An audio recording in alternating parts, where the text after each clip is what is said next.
اعوذ باللہ من الشیطان الرجیم، بسم اللہ الرحمن الرحیم۔ تمام مؤمنین کو یا علی مدد، والسلام علیکم ورحمۃ اللہ وبرکاتہ۔ عزیزان، سب سے پہلے تو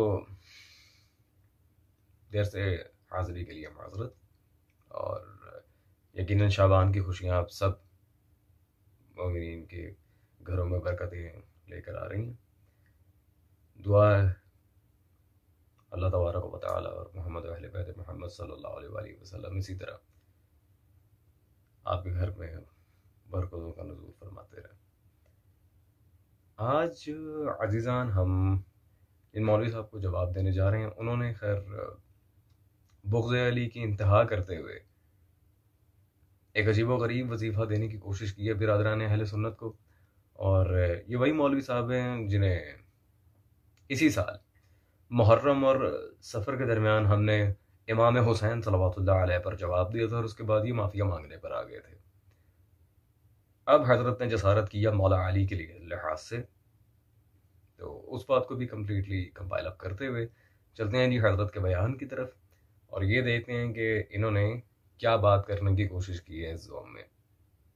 پھر انشاءاللہ تبارک و تعالی جو ہماری طرف سے جواب ہوگا وہ آپ جانتے ہیں۔ بسم اللہ الرحمن الرحیم۔ آئیے ہم نعت ابو بکر پڑھتے ہیں۔ دعا یوں ہے: نعت ابو بکر مظہر العجائب تجد ہو عون لک باذن اللہ فی النوائب کل ہم و غم سینجلی بعظمتک یا اللہ جل جلالہ و بنبوتک یا رسول اللہ صلی اللہ علیہ وسلم و بولایتک یا ابا بکر الصدیق یا ابا بکر صدیق یا ابا بکر صدیق رضی اللہ تعالیٰ عنہ۔ آپ احباب میں سے کوئی مسلمان بغیر اعتراض کے رہ نہیں سکتا۔ چلیے اپنا شوق پورا کر لیجئے گا کہ جناب یہ کہاں سے ثابت ہے؟ جس طرح نعت علی کے لیے کوئی ثبوت نہیں ہے جی، کوئی دلائل نہیں ہے، اسی طرح یہ بھی ایک وظیفہ ہے، اس کے لیے جناب ثبوت مانگنے کی کوئی ضرورت نہیں ہے۔ استغفر اللہ ربی واتوب الیہ۔ خیر عزیزان، اپنے مولوی صاحب کی یقیناً سو کال دعا سننے کے لیے، جس میں حضرت نے نعت علی کو منعن نعت ابو بکر بنا کر پیش کر دیا۔ استغفر اللہ، اتنی بڑی خیانت، جھوٹ، اور خود تسلیم کر رہے ہیں کہ نعت ابو بکر نامی کوئی وظیفہ نہیں ہے، اس کی کوئی دلیل نہیں ہے، اور آگے سے مزید ایک جھوٹ بھی باندھا ہے کہ نعت علی کی بھی کوئی دلیل نہیں ہے۔ نعوذ باللہ من ذالک۔ استغفر اللہ۔ مولوی صاحب، یا تو آپ نے جان بوجھ کے جہالت ظاہر کرنے کے لیے یہ حرکت کی ہے، بغض علی تو ہے ہی ہے، وہ تو ہمیں واضح نظر آ رہا ہے، یا نعت علی کے اوپر دلیل کے لحاظ سے میں بات کروں، بغض علی تو واضح ہے آپ میں، نعت علی کے اوپر دلیل کے لحاظ سے جو جھوٹ آپ نے باندھا ہے یا عمدن کیا ہے یا پھر جہالت کی وجہ سے۔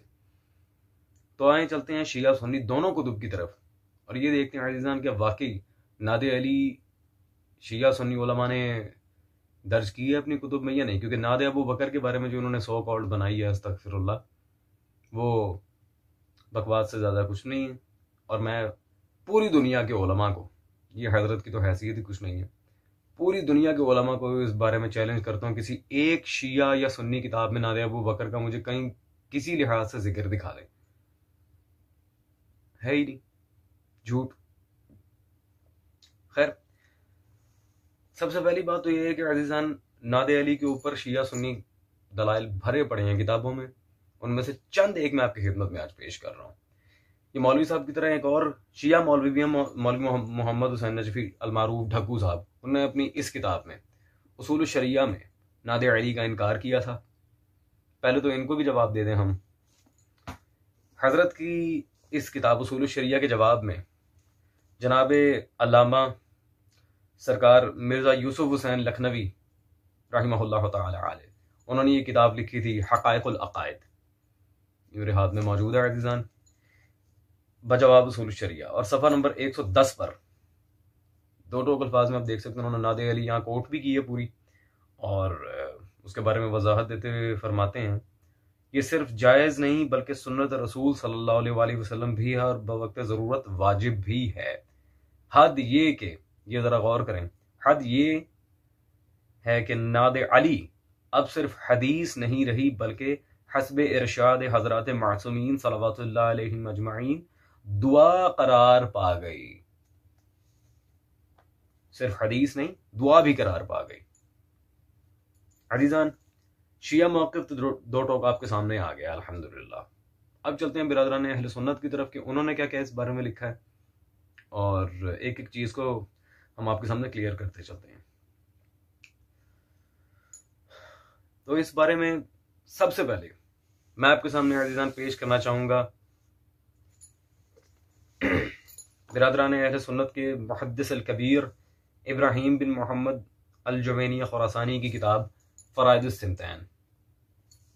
مطبوعہ چشتی کتب خانہ میرے ہاتھ میں موجود ہے. اس میں صفحہ نمبر 255 پر انہوں نے یہاں جو نظم مرتب کی ہے وہاں پہ واضح لکھ رہے ہیں کہ در زبان فارسی بے جنگ احد چون نبی ماندہ یہ تنہا خدایش فرستادہ ناد علی را، کہ جب جنگ احد میں رسول خدا صلی اللہ علیہ وسلم اکیلے رہ گئے تو اللہ نے رسول خدا سے کہا کہ ناد علی کا ورد کرو. خدایش فرستادہ ناد علی را صلی اللہ علیہ. عزیزان، یہ ایک پروف. دوسرا پروف میں آپ کو دینا چاہوں گا ایک اور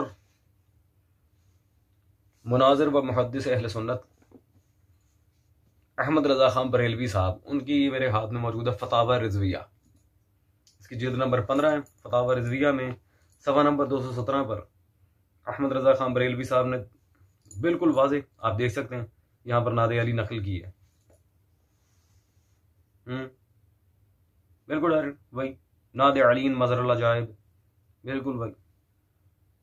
اور اینڈ تک بے ولایت کا یا علی یا علی یا علی ڈائریکٹ. عزیزان، تیسرا پروف میں آپ کے سامنے پیش کرنا چاہ رہا ہوں، جو سب سے مزیدار بات ہے کیونکہ اس میں کوئی ایک محدث نہیں ہے، محدثین کی فہرست ہے، اور یہ عالم بھی فی الوقت زندہ عالم بریلوی مسلک کے مناظر مانے جاتے ہیں. آپ ہی کے گھر کے حضرت، آپ خود جو کہ دعویٰ کرتے ہیں آپ بریلوی مسلک سے تعلق رکھتے ہیں، آپ ہی کے گھر کے عالم ہیں.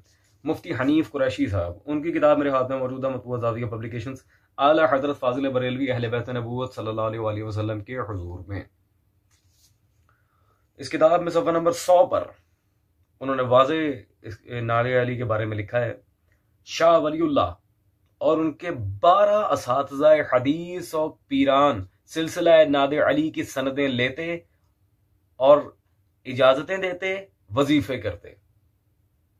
12 اساتذہ شاہ ولی اللہ، ماں شاہ ولی اللہ، شاہ ولی اللہ کے ساتھ ان کے 12 اساتذہ حدیث و پیران. اور نیچے انہوں نے واضح ناد علی مظہر العجائب تجدون اللہ فی النوائب کل ہم من وغم سینجلی بے ولایت کا یا علی علی علی، پوری ناد علی نقل کی ہے.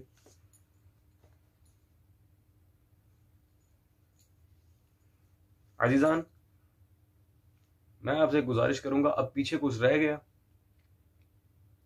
12 اساتذہ شاہ ولی اللہ، وہ اس کی اجازت دیتے تھے، سندیں اور وظیفہ خود بھی کیا کرتے تھے، لیکن مولوی صاحب کہہ رہے ہیں اس کی کوئی دلیل نہیں ہے. چلیں آئیں رسول اللہ کے زمانے میں چلتے ہیں اور دیکھتے ہیں کیا یہ بات خود حضرت صلی اللہ علیہ وسلم سے ثابت ہے مولا علی کے اس ورد کو دہرانا. جی بالکل، یہ میرے ہاتھ میں موجود ہے جی عبدالحق محدث دہلوی صاحب کی مدارج النبوت، جلد نمبر 2 صفحہ نمبر 212. اور عبدالحق محدث دہلوی صاحب دو ٹوک معاملے میں یہاں پر ذکر کر رہے ہیں اسی ورد کا. کہتے ہیں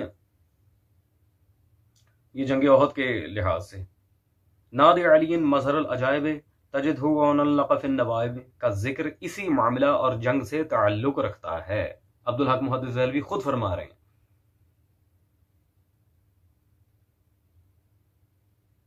اسی جنگ احد سے ہی تعلق رکھتا ہے ناد علی کا سارا معاملہ.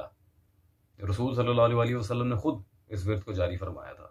یہ صرف روایت نقل نہیں کی مولوی صاحب، عبدالحق محدث دہلوی نے نتیجہ نکالا ہے اس کے اینڈ پہ، ریزلٹنٹ ویکٹر دیا ہے اس کا.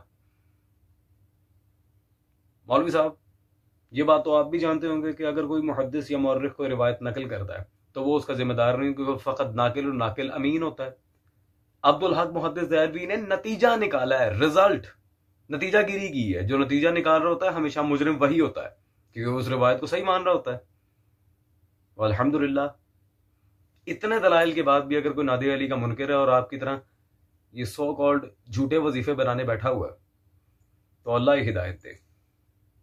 ہمارا کام ہے فقط دلائل کی روشنی میں بات کرنا۔